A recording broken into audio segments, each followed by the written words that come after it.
Hey, what's going on? My name is Jed Harrelson, and this is a song called Dim Glasses.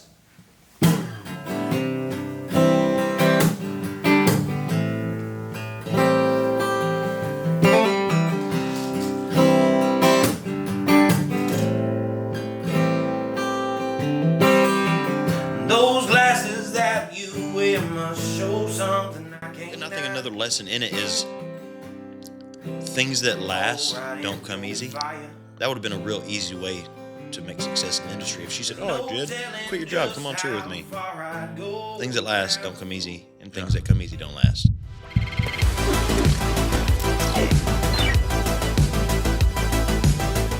We'll jump in. What's up, everybody, and welcome back to another episode of the Breathe and Air podcast, where everyday action meets extraordinary mindset. Today we have an up-and-coming artist. I'm super excited.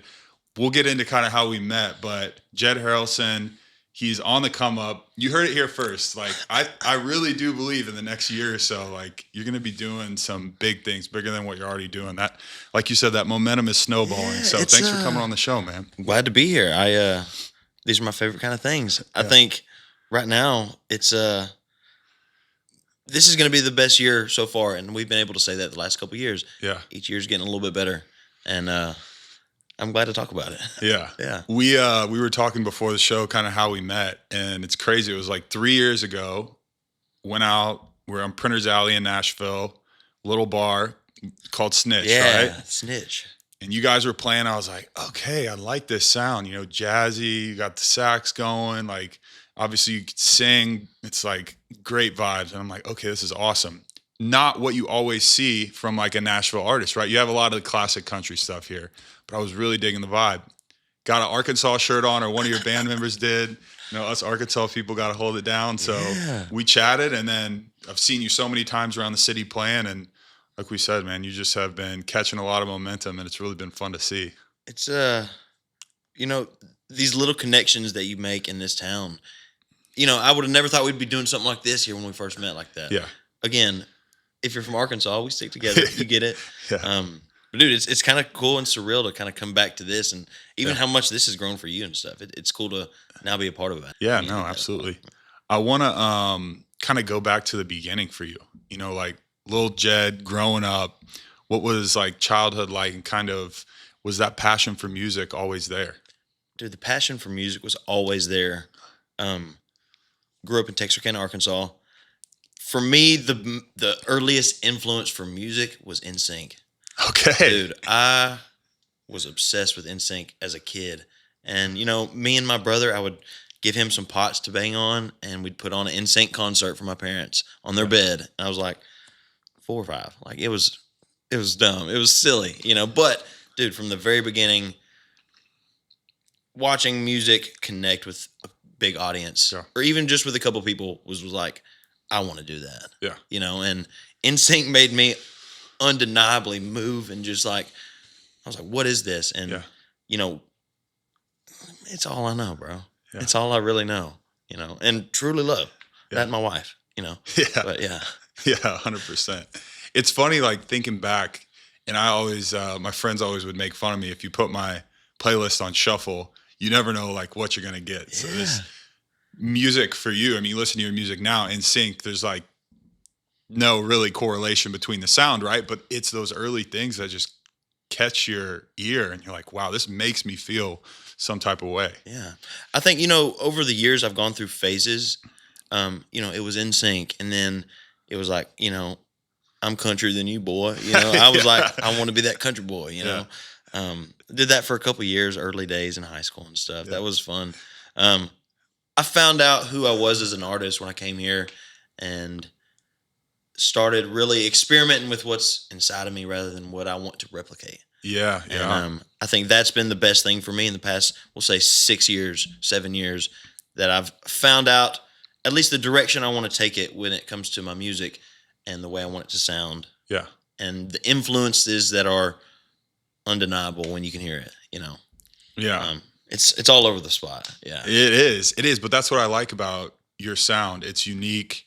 It has obviously, you know, things sprinkled in there. Like you have like a little bit of the John Mayer vibe, and you got guitar, you got sax. There's different sounds that are really like kind of culminating for a unique sound, which I think is lost a lot in the industry today, Yeah. at least in the pop industry, right? Like a lot of stuff is replicated and there's not a lot of heart and soul in some of that. And your music it definitely like has a lot of soul in it. It's made with love, man. Yeah. It's blood, sweat, and tears goes into every song, man.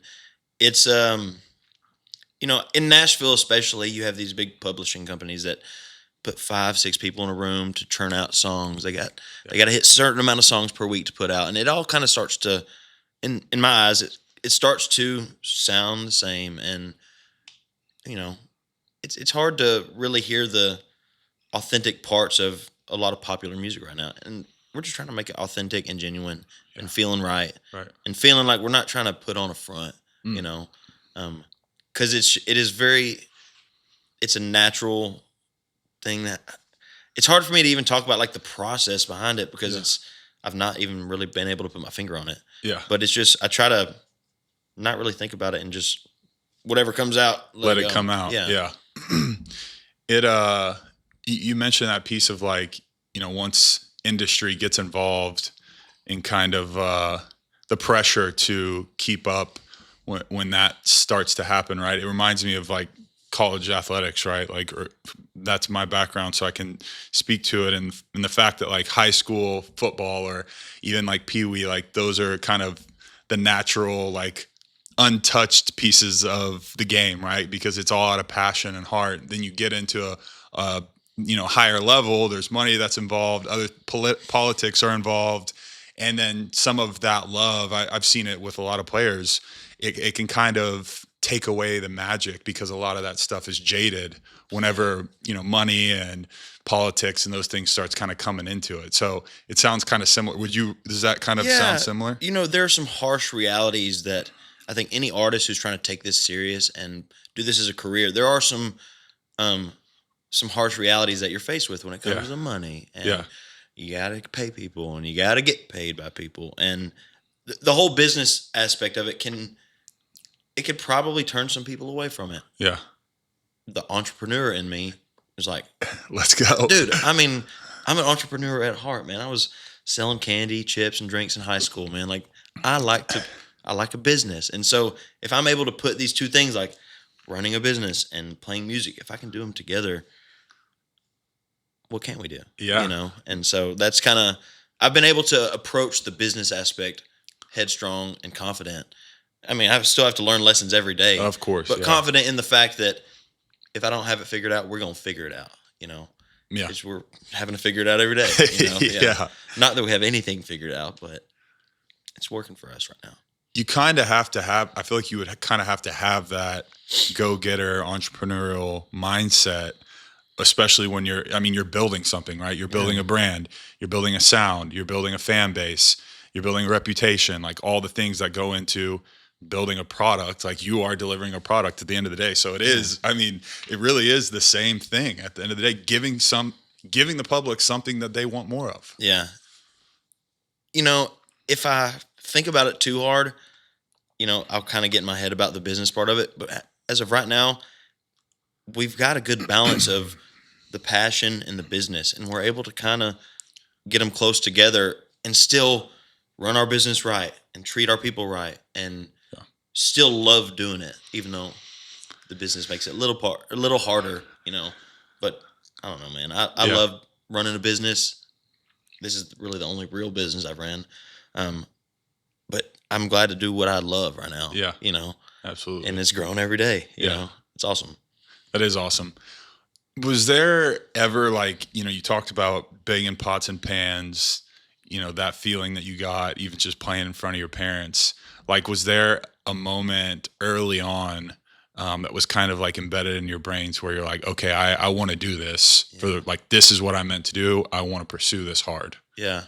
I think probably the earliest version of that, and I'll talk about maybe 2 or 3 quick versions of different milestones in my life that it led up to. I remember whenever I was young, my grandpa, he played guitar and sang at just about every family function. Specifically, the opening weekend of deer season in my family, it's like a holiday. I take it off my calendar every year. Yeah. I go back every year. But the way it goes is every night my papa pulls out the guitar, sits by the fire, and all 50 or 70 of us sit around and they sing their hearts out to every song he's been singing for the last 50 years. Yeah. And I think as a kid, sitting down and watching that and just watching how in the matter of a couple minutes, this man can pull out this guitar and have every person in our vicinity focus on it, feeling something that's amazing. And just, I don't know, man, it made me really emotional. And I was Yeah. like, I want to do that. Yeah. I want to make that connection in a room. And that was probably the earliest part where I was like, all right, Okay. Yeah. dude, I was probably 7 or 8, you know? And I mean, dude, still to this day, every second weekend in November, I go back to Arkansas and I play with my papa by the fire. It was like my first show ever. Yeah. And I think from then, you know, it was always a passion. I got to college and got a band together for the first time in Fayetteville, Arkansas. Started playing shows and like, you know, got $300 one night at a show and I was like, oh my God, I'm rich. I'm doing this forever, you know? Yeah. And that, I think that was probably where I was like, you know, I can make $1 doing this. You know, I almost dropped out of school. You know, I didn't, but I was convinced that, you know, this was the only option. And I think I knew a long time ago, but after that, I moved to Nashville and kind of kept the same mindset and just played all the shows, met all the people. And we're still doing that right now, you know. Those are, I would say, 3 little times that I can say that's where You I were knew. like, you had the feeling. You're like, okay, Yeah. I got to chase this. Exactly. That's super cool. When you know, you're young, you're having that experience, was the guitar the first instrument that you kind of picked up and started playing Yeah. around with? My dad had 2 or 3 guitars that he fooled around with when he was younger.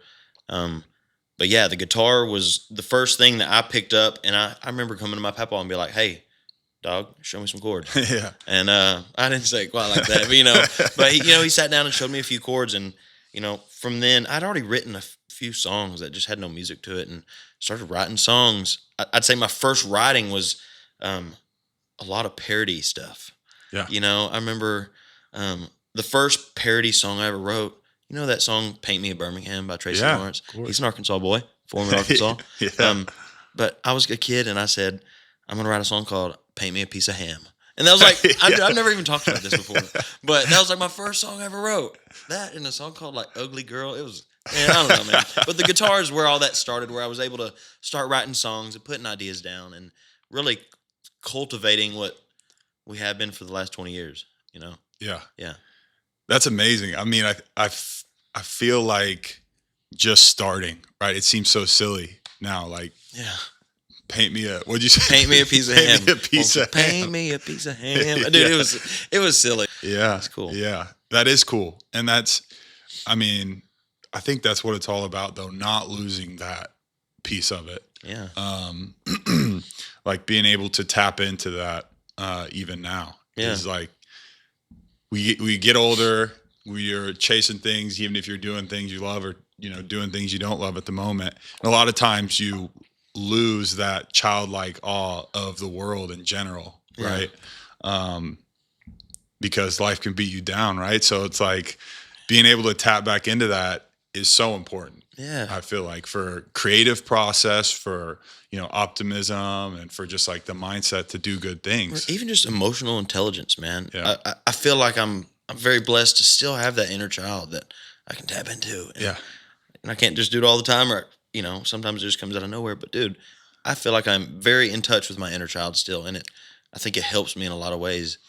And I think it's easy as a man to feel like you can't really express that. Right. You know, I think any man can understand that there's societal pressure to that, you know, that makes you gotta be a hard, tough Toughen dude, up, man. yeah. Yeah. Don't be giggling and laughing at all. You know, no crying. Yeah. Dude, I cry all the time, bro. Yeah. I don't know. I'm in touch with it, and I think it's a very beneficial. Yeah. 100%. You mentioned the, you know, the writing aspect of it when you're just starting to write songs early on. Like, what was that process like for you then? I mean, writing silly stuff. And then how did that kind of graduate into, I'm writing legit songs here, and like, this is something that, you know, is really forming into an art that you kind of keep crafting as you go? I think, as you experience more in life, you have more things to say about it. And, I remember making the transition of, when I was writing these little parody songs and just little goofy songs, making up stories. And then, first time a girl ever like broke my heart, I was in junior high and like wrote what I would say was probably a very legitimate song at the time. Yeah. I wouldn't ever sing it now, but, and able to sit down and look at it and say, wow, this not only sounds good, but this helped me get this shit off my chest. I think, dude, with life experience comes more things to say about it. Yeah. And I think instead of just writing about love and stuff, I'm writing about the things that keep me up at night, the things that stress me out, about my life and the way it works. Again, I don't know that I've got to where I can even talk about how my writing process goes because it's different every time. Yeah. If I try, it ain't working. It's weird to capture that moment where I'm writing and it's working. The writing process is not something I'm able to like really tell you how it happens. Yeah. Because I don't know how it happens. Sometimes I write, sometimes I don't. Right. Most of the time I don't. But I'm trying to do that more and try to, work that muscle and be more intentional with my writing. Like it's like that stroke of genius. Like you hear about these hit records being written in 5 minutes sometimes, right? And like when it's there, you got to capture it. But sometimes when you're looking for it and like sitting down and wanting to write, there's nothing there, right? Almost all the time that's the case. Yeah. Yeah. It's this weird thing that, I've talked about it before of like, if I'm writing and I'm like, oh, wow, that's good.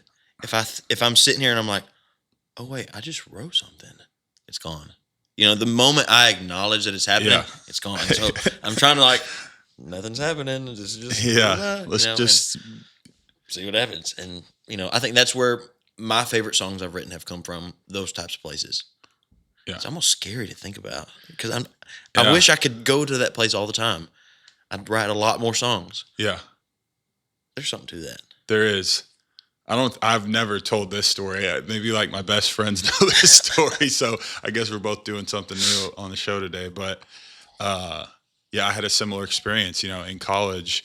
Growing up, I loved hip hop. Yeah. Like I grew up in Texas, around the country scene. So I was almost like I want to do the opposite thing, kind of typical teen rebellion. Yeah. And I remember going to the library when I lived in Fort Worth and like renting out Eminem CDs and Nas CDs and like my mom probably not wanting me to actually listen to it, but like put them in my CD player and just like literally laying in bed at night, just listening to it and like knowing every word to like to an Eminem song or just listen to Nas, like stuff that at that age, you probably didn't even know what was going on, but that connection that you have with it, like these deep things, but that stirs something up in you even when you don't really like understand what you're listening to. It's weird. Bro. It's transcending. Yeah. Music is crazy, bro.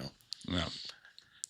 It'll make you feel something, Yeah, it will. And that the writing piece too. It's like in college, we would be at a party or whatever and be freestyling. Freestyle rapping. That's what you did at the end of every drunk night, every drunk night. Freestyle rapping in high school.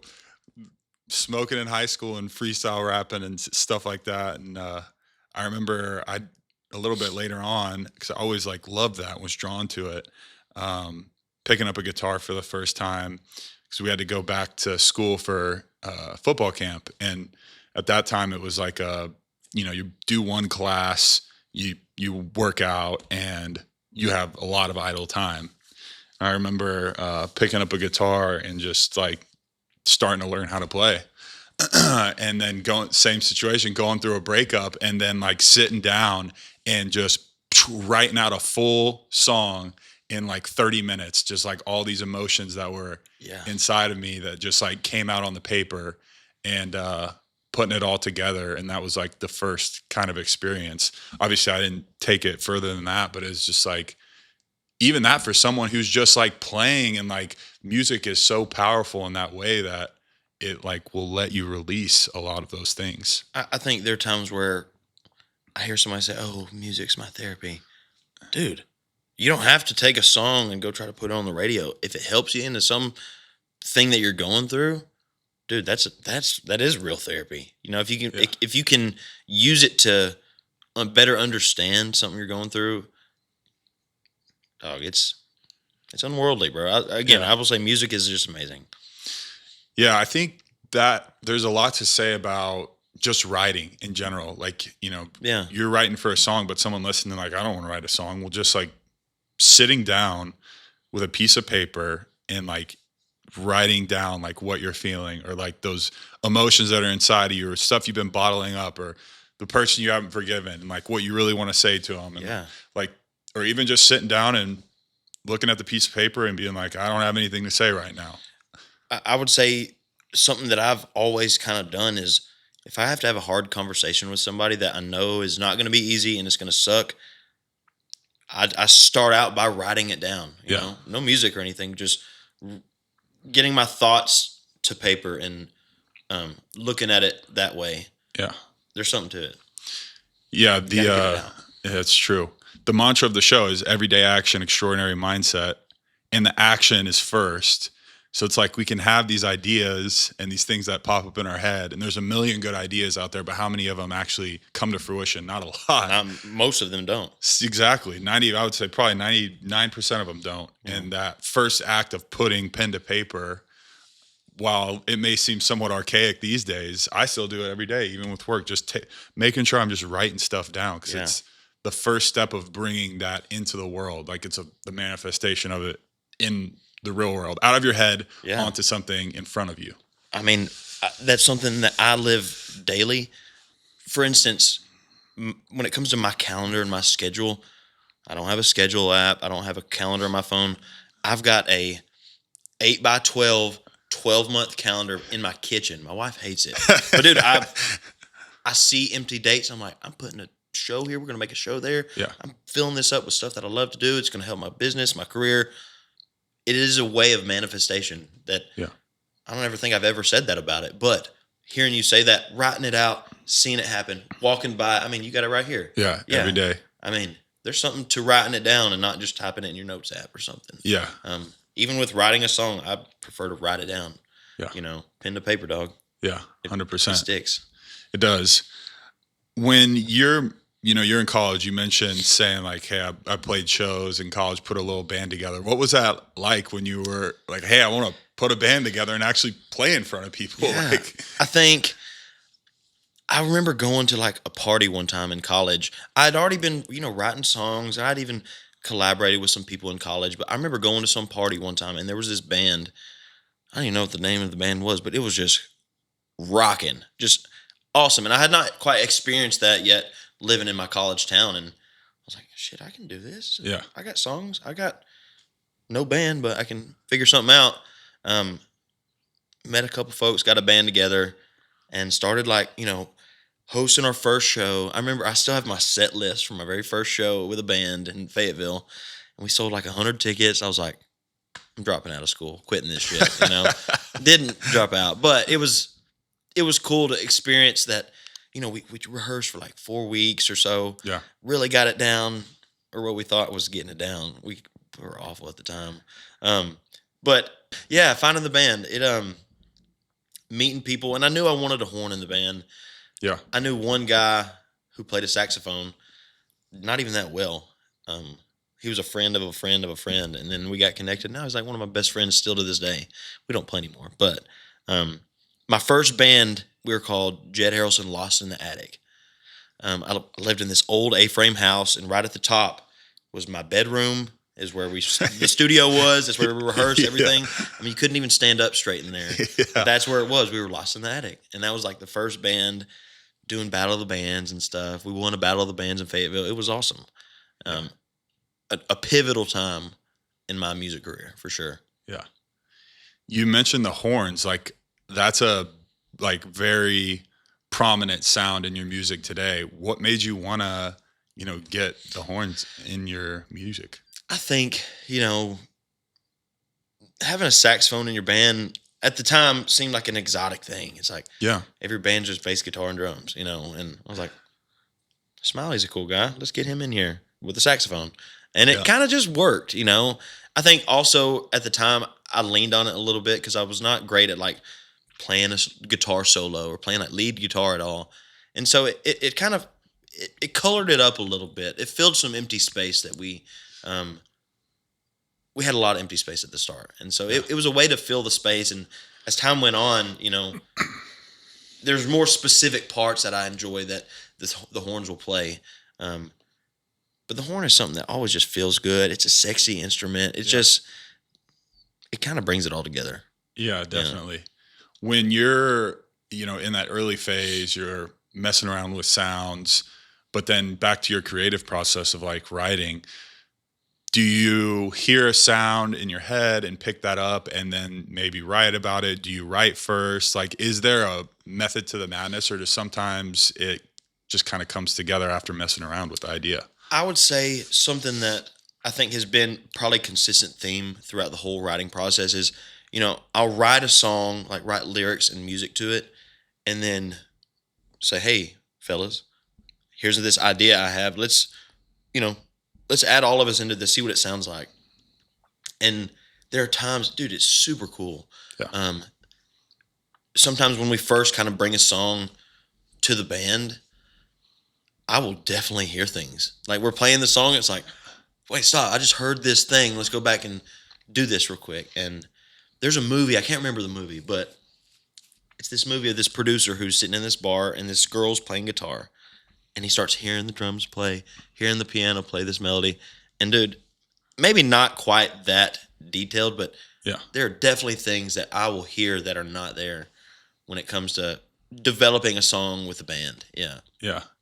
There's like the videos of the guys sitting there like listening to a beat and then just da da da da da da da da da, like making up some just scatting some melody or like trying to piece everything together. I think that process is so cool of like, I don't really know the words right now, but like this is what I'm feeling this time, feeling the groove. Let me put this in there, come back to it later. Like I've got a lot of little sound recordings on my phone of me just like I'm driving and I'll be like saying like that, just scatting some something silly and goofy that makes no sense now, but eventually will make sense. Yeah, you can come back to.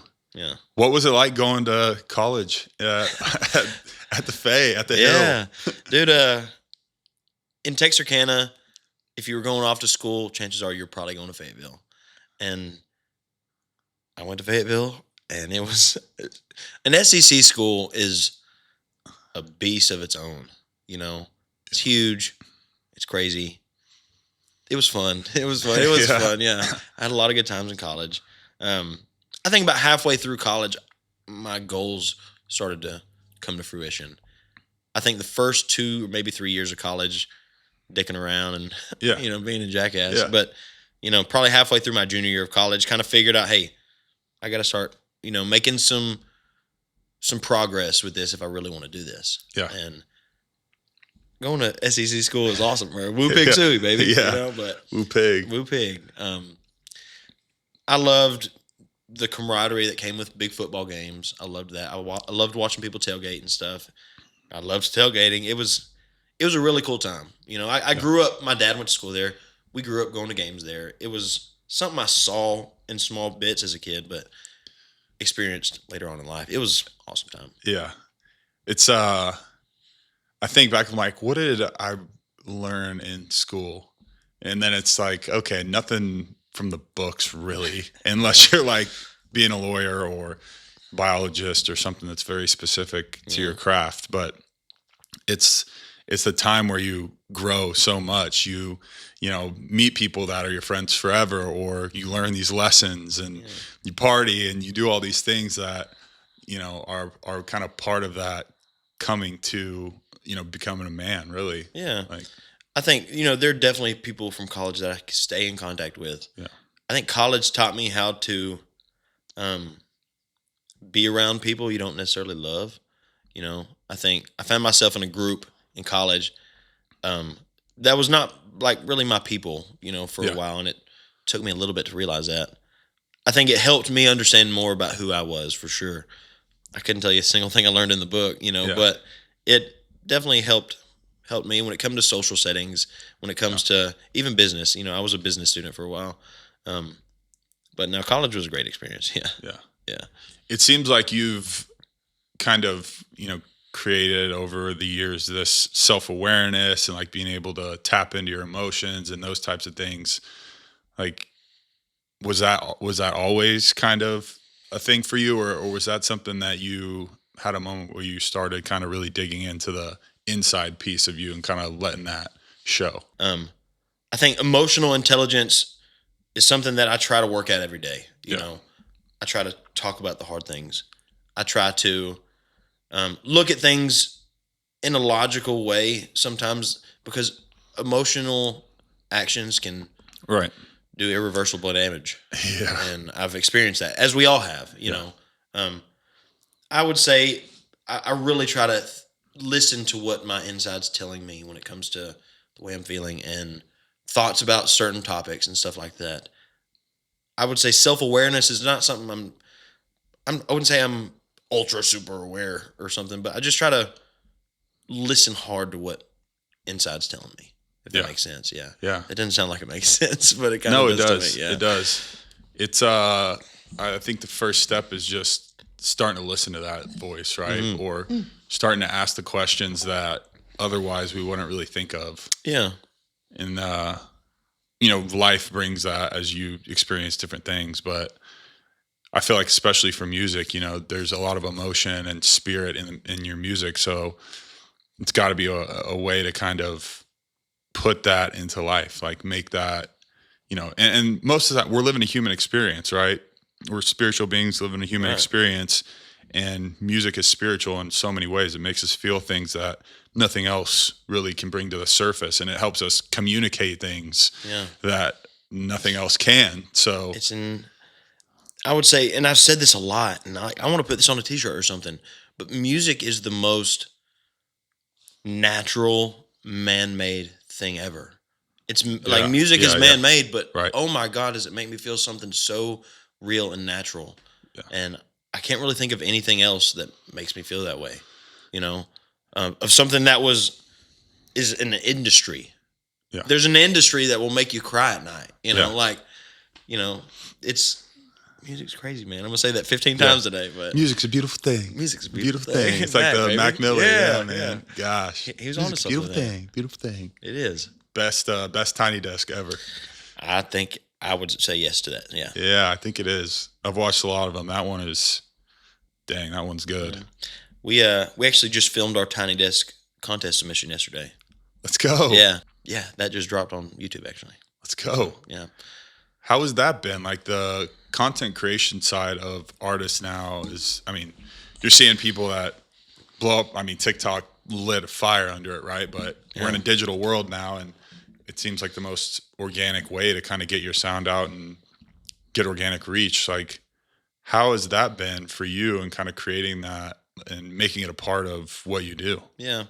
I think, you know, when it comes to the music industry now, it's understandable that you got to be posting on social media.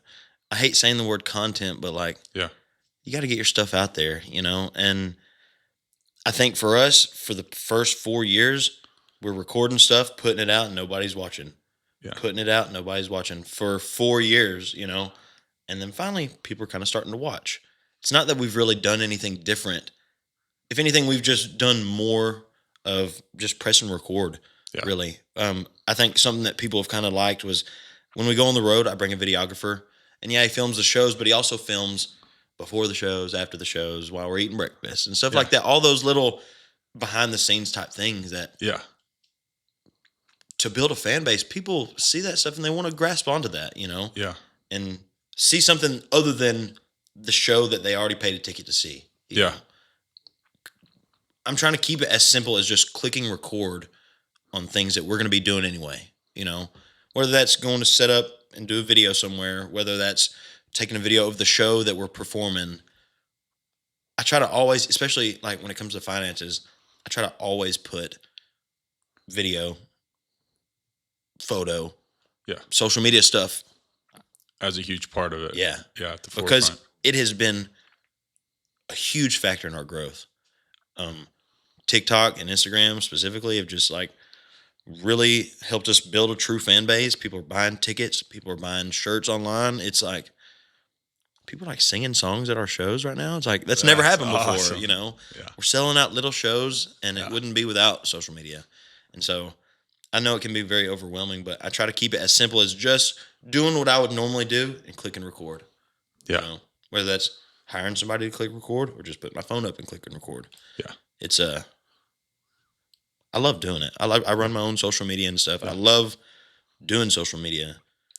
I think people overthink it a lot. Yeah. And I think people do something for 2 months, and if it doesn't work, they're like, "Oh, this is never going to work." I've done this for 4 years, 5 years, and it's not worked until it's not that it's working now, but we're seeing growth. That we used to really, really want, and we still want, but you know, it takes some time. It's the momentum of it too, and it's like going to the gym. It's like stretching the muscle, working the muscle. Then it becomes, oh, this isn't a hassle or something I have to think about. This is just what we do. This is part of our routine. Wake up and go. And we're going to, make sure we're putting this out, and it's going to be normal for us to have a show and have behind the scenes and someone recording. Like, this is just part of it. Then it becomes more natural, and the fans can see that side of you that they want, that authenticity. I think you explained it perfect right there. I've not really heard anybody say that. Make that the normal, and it will feel normal. Yeah. I think, going to the gym for the first time does not feel great. Yeah. You feel bad about yourself. You're not strong. If you make your gym experience happen every single day, I mean, I go 5 days. I'm not going 7 days a week, but making it a part of my normal day. Yeah. A day is not normal without doing this, making it normal. And I think that's what leads to consistency. Yeah. Because I think consistency is a key to anything, but I think the way you said that I like that. Yeah. Yeah. It's, I think people are craving the authenticity. We had like the short form burst of, quick, short attention spans, quick things, high edits, like, high production, all of these things. And I think we're starting to see this revival of, like you said, just hit record, and it doesn't need to be fancy. It just needs to be you. And that's when people can really relate. So like, oh, this is a normal guy that has normal experiences, and that just so happens to be an extremely talented artist that I love his music. Right. So I think that piece creates that, it even more creates that fan base and that loyalty from a fan base, because they feel that connection to you as a human. I find myself having these experiences of like, something that's really cool when you live in Nashville is if you find an artist you like that does not live in Nashville, chances are they will be playing in Nashville at some point in the year. I cannot tell you how many times I found somebody on TikTok. I'm like, oh my God, this is awesome. They're coming to Nashville. And from just consuming the stuff that they post, it's like, I feel like I know this person already. Yeah. They don't know who the hell I am, but I'm showing up to the show, and it's like, that feels like a friend up there almost. Yeah, yeah. Just because they You've watched them so many times subconsciously, you're like, yeah. And I think there's a lot to that, and building a fan base and having that translate to success when it comes to selling tickets and selling merch and people listening to your music and stuff like that. It's substance is starting to come back. I think, there's a lot of things that happen in the last, we'll say 50 years when it comes to video and like posting on social media that can turn a product that might not be great, but can put it in your face. And, I think people are starting to see through that now, and the quality is starting to see through again. Yeah. If that makes sense. Yeah, no, that makes sense. So when you have this momentum now, you're building on this momentum, but when you move and you say, all right, I want to do this music thing. I'm going to leave Arkansas. I'm going to come to Nashville because this is the spot to make it happen. Like, how are those early days of being here, knowing nobody, having to probably still scrape together cash to pay rent and do all those things, but still playing shows? Like, what was that phase like? Well, growing up, I think everybody in my family always asks, son, when you moving to Nashville? When are you going to Nashville? And that's something that, like, in college, I was like, okay, I'm actually going to do this. I get why they said that, because I do love this. I moved, actually, this is kind of a funny thing you asked about that. I showed up here at 1 o'clock. I showed up here at 12:30, thinking we were going to be here at 1, or shooting at 1 o'clock. That's on me. Messed that up. So when I first moved to Nashville, I lived about 2 blocks this way. Yeah. Right off Tulip Grove. Yeah. And my favorite taco shop was right there. So when It's I the one pulled in up, the gas station? yes. Yeah, So that one's good. I pulled up to your house, looked at your message, and said, "See it too." And I was like, "This is a perfect opportunity for me to go get my old school tacos that I used to love." And my house that I moved to in Nashville is now torn down. And I sat there and ate my tacos in front of my old Really? house. Yeah, just an hour ago. It's funny you asked about that. I got fired from my job in August of 2020. I was a lead valet at the Graduate Hotel. And, I was playing shows when I wasn't working, stuff like that. But work was taking up a lot of my Yeah. time. And so I had these business cards that I would a lot of celebrities in Nashville. So if a celebrity came to the hotel, I'd leave one in their car, And Kacey Musgraves was staying at the hotel for her birthday. This was August of 2020. And I left my business card in her car. And on the back of it, I said, because I'm from Texarkana, I said, "Hey, I'm from East Texas. I'm new to Nashville. I love your music. Listen to mine." And I left it in her car. And she called the hotel and was like, "Your valet out of my privacy. And I'm never spending another dollar at the Graduate Hotel. Fuck you." Yeah. And they fucking fired me for it. Oh, I'd never been fired from a job before. my goodness. And it's cool. I've got this piece of paper that kind of explains the situation that I got fired for it. I'll put it in a plaque or something one day. But Yeah. it's an awesome story. I understand now. This was years later that, she was a person, and this is Nashville, and it goes unspoken that when you see somebody like that, you let them be and you do their thing. Yeah. At the time, I was young and hungry, and I saw what was probably an unrealistic opportunity. Yeah. And Opportunity nonetheless. but what seemed like a tragedy at the time ended up being an amazing opportunity, because if I was not fired from that job, I would still be working that job right now. And that was the last job I had. Started doing music full time in August of 2020 because of that. And that was a pivotal moment in my career here in Nashville. Yeah. Yeah. It's a fun story too. It's Yeah. I'm not super proud of it, but it's a funny lesson I had to learn. It might not be funny to her, but I think now I'm able to think back and be like, "Damn, that's kind of funny." I would never do that now, but it's I think that's like you said, that's the hunger. That's the entrepreneurial spirit. I was talking to a guy the other day. He was like, "Dude, when I was built," he sold his business for $98 million. He built a CBD brand. Oh, nice. Scaled it to and this was when CBD was, and cannabis products were still, taboo, right? real new, yeah. So he was innovative in the space, but he was building this thing, hyper scaling it. And he was like, "Yeah, we had vendors that were not releasing money at certain times. We needed to buy more inventory. We were selling out." He was switching books and doing stuff that was, somewhat illegal in a sense, to just make sure things could keep going. And it's a similar thing, right? You see a crack of a window of an opportunity to take a shot. She could have listened to it. You don't know. She could have listened to it and said, "Come on tour." That's what I thought was going to happen. Literally. Yeah. So the fact that you took that risk, it didn't work out in the moment, but now looking back, it did work out. It worked out. So that's a lesson. I feel like that's such a good story and such a positive lesson for everybody. Yeah. Every experience in life, well, at the moment may seem like the end of the world, could end up being exactly what you needed. Yeah. And exactly what was supposed to happen to set you on the right path. Well, and I think another lesson in it is things that last don't come easy. That would have been a real easy way to make success in the industry. If she said, "Oh, Jed, quit your job, come on tour with me." Things that last don't come easy, and things that come easy don't last. Yeah. And I want to put that on a shirt. We're talking about good shirt ideas. Yeah. All right, we're gonna have one after this show. But it really did work out. Yeah. It worked out. It's an awesome story. I love telling the story because it really did make a huge difference in where I am right now. Yeah. Yeah. So after you get thrust into it, not by your own choice, right?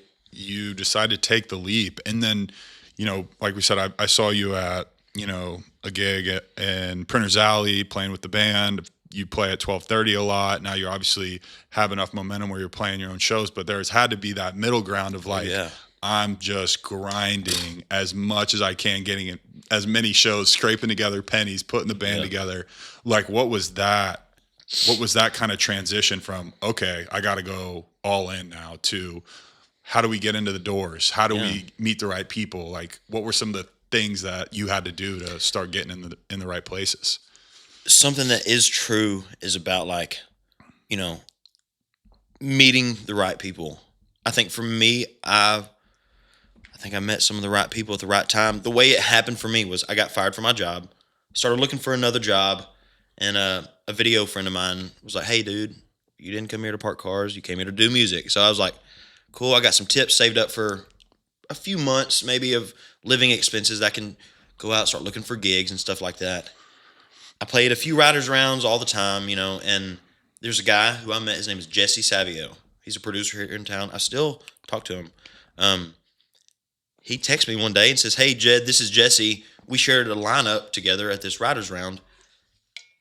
I'm supposed to be playing at the Taco Bell Cantina tonight for $75, and I'm sick. Can you cover it for me?" I was like, yeah, I'll get paid for that. Hell yeah. And so my first paid gig in Nashville was at the Taco Bell Cantina.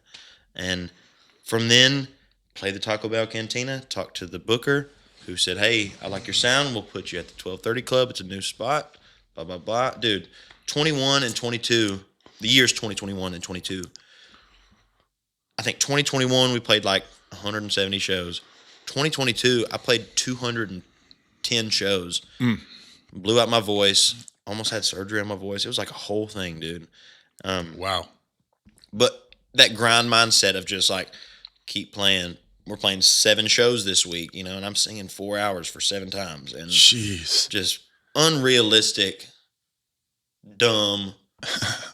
We learned a lot about playing in downtown Nashville, and that it's easy to get stuck down there. And I think for about a year, it felt like we were kind of going to be stuck down there. And dude, I'm talking about for the whole month of July of 22, I was on vocal rest, could not sing. I had a vocal polyp. I was not wanting to have surgery because I thought I was never going to sing again, dude. Man, it was wow, really dark time. But that grinding mindset of you just got to keep playing shows, keep making money, blah, blah, blah. That damn near killed me down there. Made it to where I almost couldn't sing anymore. Really started making a focus at that point of original music, putting original music out, putting videos out, building a fan base so we're not having to play downtown anymore. Because, man, dude, that kills the soul down there. That'll drain you. Yeah, it does. That's crazy. We've got one weekly show that we play in Nashville on Wednesday nights at the upstairs 1230 Club. And I'm hoping by the halfway through this year that we're not doing that anymore. Yeah. Because we are now, dude, we got 3 shows that are sold out that are months away right now, which has never happened before. And so it's proof that we can make this happen. And yeah, we're almost out of that. I think you're there, man. Yeah. I think you're there. So anyone, if you catch this, I'm not sure when we'll drop it, but you might already missed your shot to go see Jed at the 1230 Club. You might. You might have to catch him on tour because. I mean, to be honest, I don't even really promote the 1230 Club at all because that's our weekly clock in, clock out, built-in crowd. Yeah. Get our chops up for the week, play our songs. Yeah. We still play all of our original songs at the 1230 Club. It's the only place you can do that in Nashville. But yeah, we're hitting the road on the weekends. And that's our main thing now. Yeah. Yeah, I want to go back to kind of that period for you where you're just pressing to make everything happen and then the vocal piece happens. You said it was a dark time, but I mean, man, you had to have gone through some serious headspace during that time. Yeah. I'd convinced myself that I'm never going to sing again. And this one thing that I really love, I'm not ever going to be able to do again. I'm not going to be able to do this for a career. Dude, it crushed me. And I think I just really needed some big rest is what I needed. I did some vocal therapy for a little bit. I don't know if it did anything, but take my money, But it was a time that I definitely had to look inward about, what am I going to do from here on out if I'm able to sing after this? That's where I kind of went back to the drawing board and said, hey, I'm no longer just playing as much as I can, but now we're going to be strategic with it. And I think making that change, and I've not really made this, I've I've not thought about this before like this, but I think maybe that happened for a reason too. Because if I'd have kept playing like that, I would not be singing again. And that may have been another moment that was meant to happen to shift my focus. Yeah. You know, because after that is when we started being strategic about it. Yeah. And, you know, playing original shows and building a fan base and stuff. It all works together. It all works together. And I'm finding that out as we're sitting here talking about all this right now. And that's the communication thing is we talked about writing, communication, like the way you communicate your thoughts and ideas to the world and the way that you can, you know, project that to other people. I mean, that's sales, that's business, that's, you know, communication with your spouse. Like all of these things, like communication in general is probably one of the best skills that you can have as a human being. So for people that are like, oh, you know, you're just sitting down talking, or I'm just writing and like no one's listening to this, like you're honing skills that will help you in like every aspect of life when you look at it that way. I would say something I try to think about consciously is the way I'm communicating with anybody. You know, whether it's my wife, whether it's my band members, whether it's my brother, anybody. I think a lot of people have a difficult time communicating efficiently. A lot of times it's easy to let emotions get in the way of trying to get your point across in a healthy way. It can come off as anger or frustration or any other emotion other than what you're trying to get the point across as. And I think communication is something I try to work at every single day. Yeah. You know, there are times where I've looked back at past conversations with my wife and I was like, you know, even just like, you know, 3 or 4 months ago, thinking about something that I said, I was like, there's such a better way to get that point across if I want it to resonate in the right way. And right. Communication is key. Yeah. Your experience like the Kanye West Through the Wire. Yeah. I'm not familiar. So he had he was on his rise doing the whole thing, right? He had a really bad car crash, like broke his jaw in a bunch of places. Okay. And then if you remember, if you've heard the song Through the Wire, if you haven't. I have heard Through the Wire. Like, through the wire. Da, da, da, da.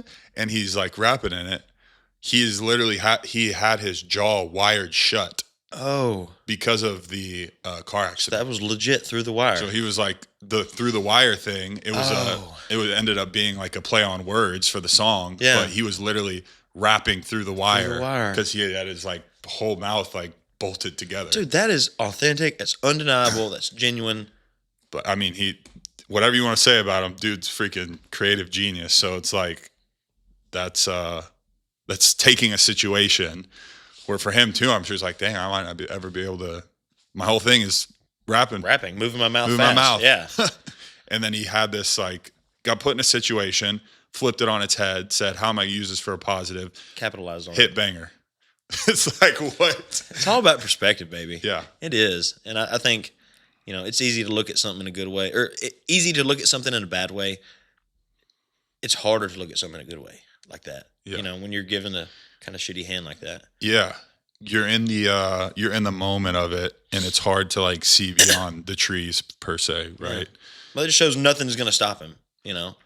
Yeah. Like even not being able to move his mouth ain't gonna stop him from moving his fucking mouth, you know? You always think about this now if you ever hear that song. Yeah, for real. You mentioned like artists getting stuck in the downtown Nashville scene, and I'm interested to hear this just from like an outsider's perspective, because you go down there, you see and hear a lot of artists that are ultra talented, right? I think hearing you and like seeing you for the first time down there, it was different, right? Yeah. I was like, okay, this has got something to it that's different. But a lot of people, I mean, ultra talented, you know, they're doing the same thing, like trying to hustle. They're here for a reason. How do they get out of that? Like, because like you said, it can swallow you, and then you're just you're a Tootsie's player on Thursday night or whatever that may be. Like, yeah, I think it takes some looking within. I think for me, what happened was, you know, I would say on social media, I'd say, hey, Nashville, I'm playing 4 times this week.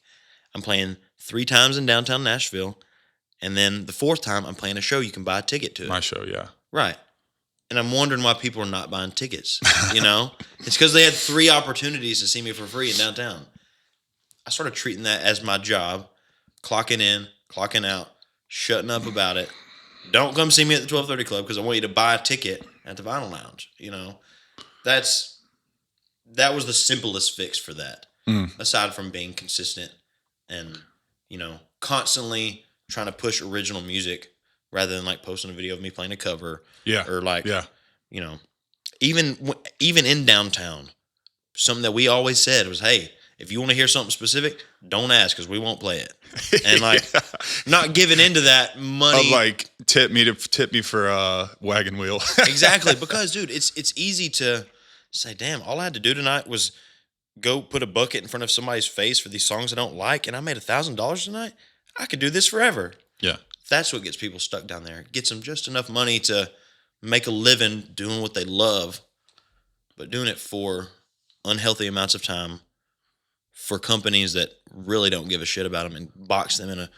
Dude, I could talk all day about the Tootsie Circuit, about how shitty they are. Yeah. Like, dude, they won't let you play anywhere else, and if they catch you playing anywhere else, you're fired. Interesting. And they pay you crumbs and say, oh, don't worry about it. You'll make it in tips. Well, you got to go beg for money. You got to go beg people for those kind of tips. Yeah.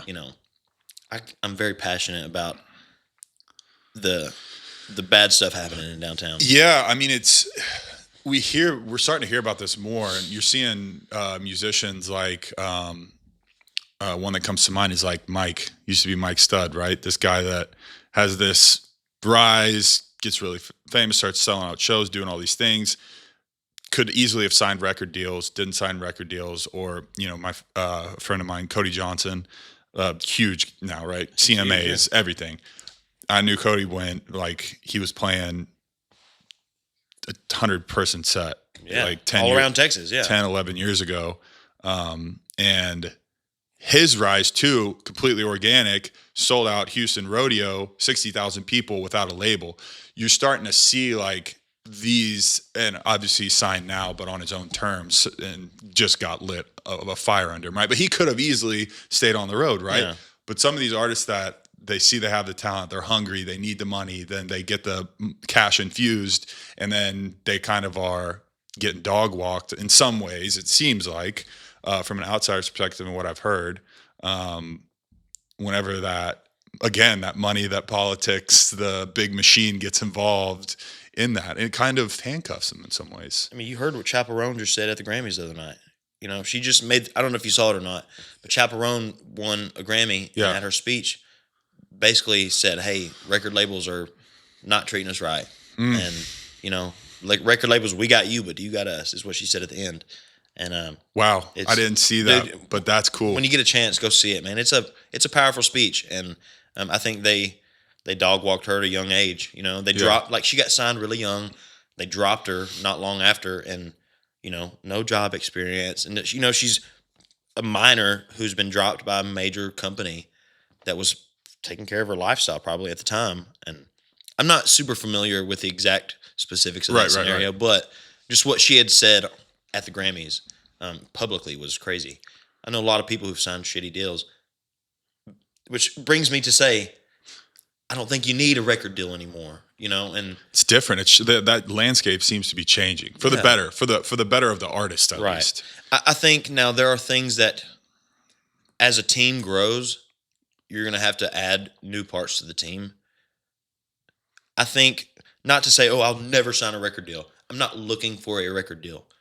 But what I'm trying to do is build this up enough to where if a record deal makes sense, you have suitors, and we have some say, and you have leverage. We have some leverage. We're building leverage right now. Yeah. Not that I'm, I do believe that independent music is going to be the norm here in the next 25 years or so. Yeah, we're doing it independently, and we're finding success. And when I say success, I'm saying enough to pay our bills right now. Yeah, and pay the band fairly, and you don't need a record label to do that anymore. And we're about to see a big change, I think, in the industry in the next 10 to 15 years. Yeah. Yeah. That's exciting. That's exciting to hear. I think going back to like your piece on, doing 200 shows, your voice training, those types of things, like touring, you're going to start touring now, taking care of your body and your voice. Yeah. Like, how did that experience that you had kind of make you think, maybe I need to start doing some different things, like physically playing a show too? I mean, up there, I'd probably be out of breath in like one song.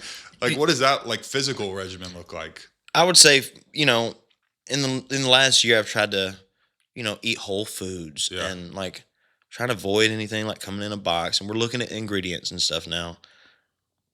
For a long time, when we were first kind of hitting the road in the last couple of years, it's like, all right, we'll hit McDonald's on the way there, and then on the way home we'll eat McDonald's again, and then we'll get real drunk tonight. We'll spend all the money we made tonight playing, and then we wake up the next morning wondering why my bank account's empty, my energy's empty, and I'm feeling like shit. Yeah.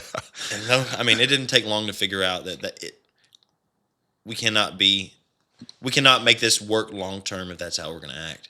Yeah. So we ain't going and we're not boozing it up, getting fucked up at the shows. Yeah. Yeah. I'll have a beer or so, but I mean, we're doing this as a business. We're on the road at work. Yeah. We're at work. We're just blessed to be able to really love that work,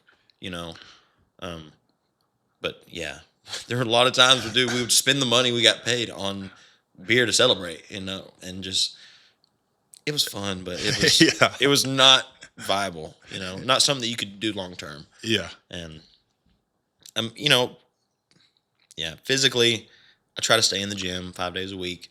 Yeah. I try to constantly get a sweat in at least once a day, eating whole foods. Yeah. Yeah. Yeah.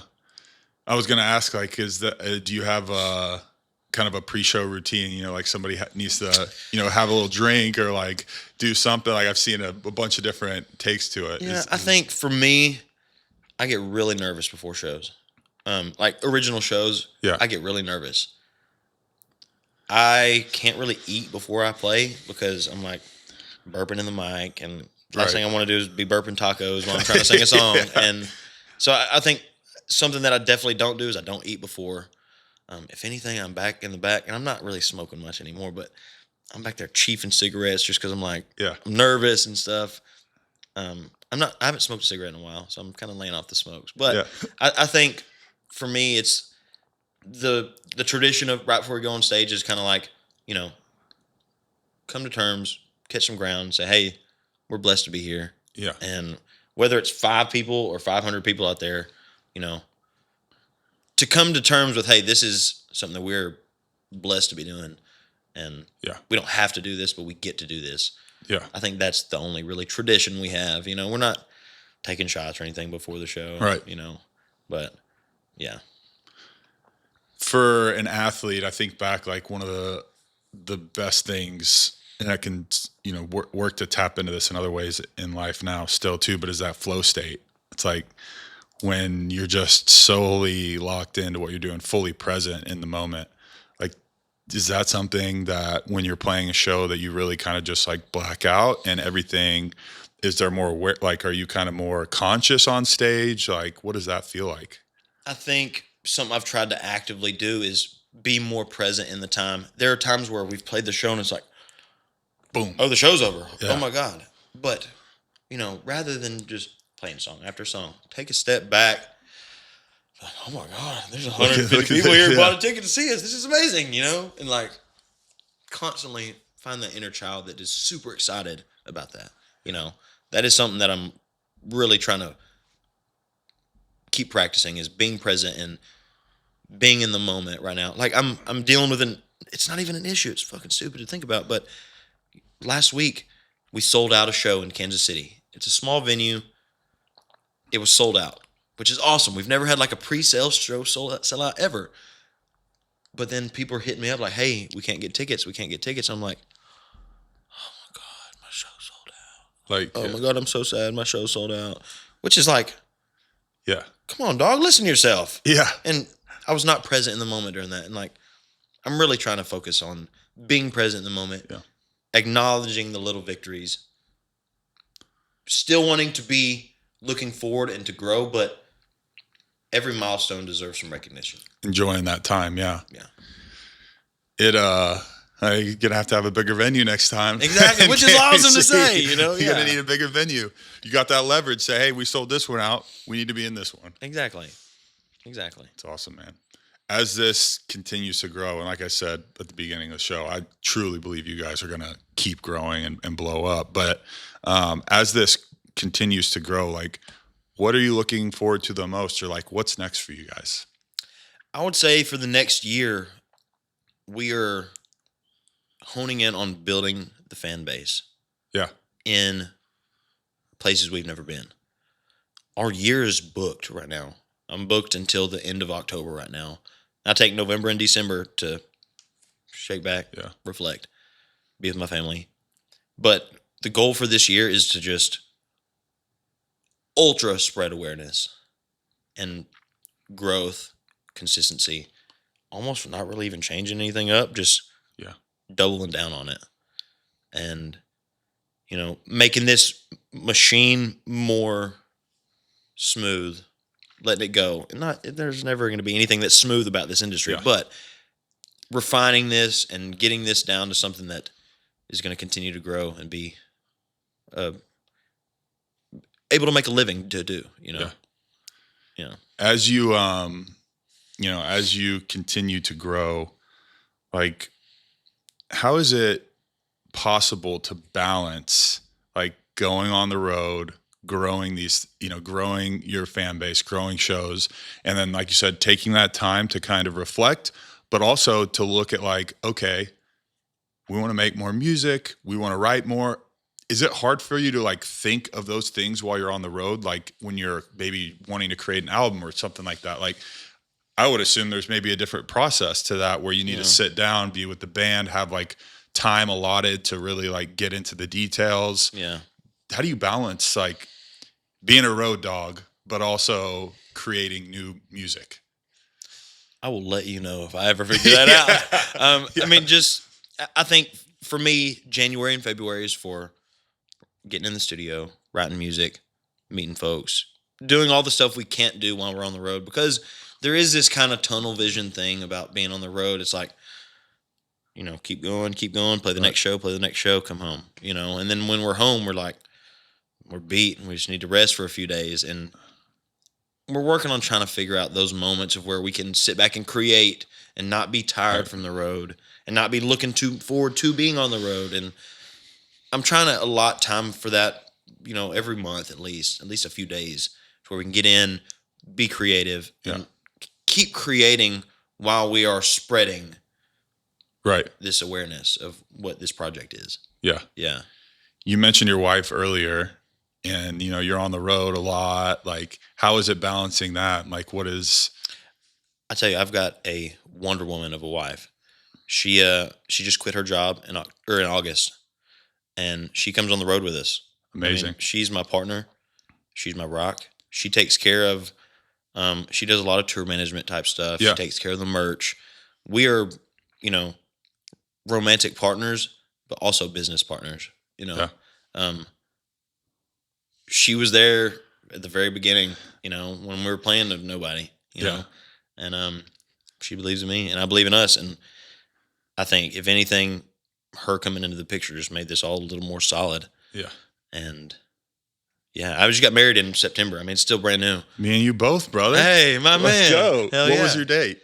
21st night of September. There you go. Remember? No, it was September 21st. 21st. I was the 7th. Okay. So, Hell yeah, dude. in Little Rock, actually. All right. I was in Horatio, Arkansas, like close to we were on the bank of the Little River. That's amazing. It was awesome. Yeah. Congrats. Yeah. Likewise, man. But no, dude, we're new. She comes on the road with us, and most of the time right now, she's the only girl in the van with us and stuff. Yeah. She keeps us in check. Yeah.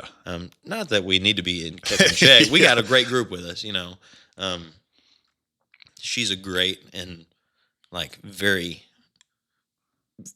she's a great part to this team, and she's my rock. It's amazing, man. Yeah.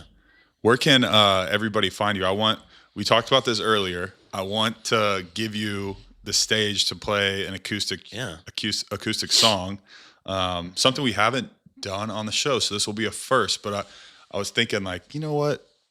I want to mix it up this year, and this is such a cool platform to be able to do that and spread the music. So before we do that, where can everybody find you, see the tour dates, listen to your music, Instagram, all that good stuff? I think it's kind of cool. I've not found another Jed Harrelson, but I mean, anywhere you listen to music, get on social media, Jed Harrelson, and you can find it. I think it's kind of cool. There's not another Jed Harrelson out there. I've not been able to find one, and I look constantly. Yeah. But any Jed Harrelson on anything, and you can find it Made with Love, baby. Right on. Yeah. Thank y'all so much for tuning in. You're going to catch this. I don't know. Maybe I might put it in the episode. We might just do a separate video. So either way, you guys need to stay tuned in. And we're going to get some music from Jed Harrelson here live on the Breathe and Air podcast. Hell yeah. We'll see you there.